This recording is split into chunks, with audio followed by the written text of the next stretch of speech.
ఏంటో పొద్దున్నే కొంచెం బాధ అవుతోంది. మా జగనన్న ఎవరు పడితే వాళ్ళు విమర్శిస్తున్నారబ్బా! ఎలా పడితే అలా ఆడిపోసుకుంటున్నారు. కొంచెం చూసుకోవాలి మీరు విమర్శ చేసేటప్పుడు. పాపం తండ్రి లేని బిడ్డ. ఆ!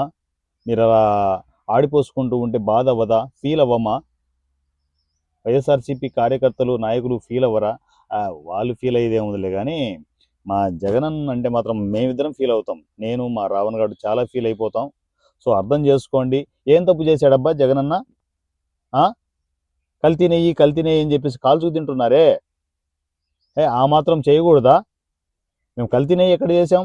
ఆర్టిఫిషియల్ నెయ్యితో తిరుపతి లడ్లు చేయించాం. కొంచెం రుచి ఎక్కువ ఉండాలి అని చెప్పేసి కెమికల్స్‌తో కలిపి ఆ లడ్డు చేయిస్తే మధురాతి మధురంగా తినకుండా ఇలా ఆడిపోసుకోవడం ఏమాత్రం భావ్యం చెప్పండి. ఆ? చాలా బ్రాండ్లు క్రియేట్ చేస్తాం అబ్బా.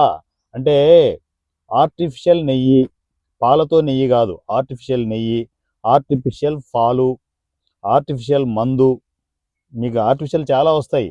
చైనా నుంచి వస్తాయి ప్రోడక్ట్లు. అలాంటి ప్రోడక్ట్లు మేము ఆంధ్రప్రదేశ్లో చేయాలని చెప్పి ప్రిపేర్ అయిపోయాం. మీరు మాత్రం ఇలా ఆడిపోసుకుంటూ మా జగనన్న తెలివితేటలను మీరు గుర్తించకుండా ఇలా అవమాన పాలు చేయడం మాత్రం మాకేం నచ్చట్లేదబ్బా.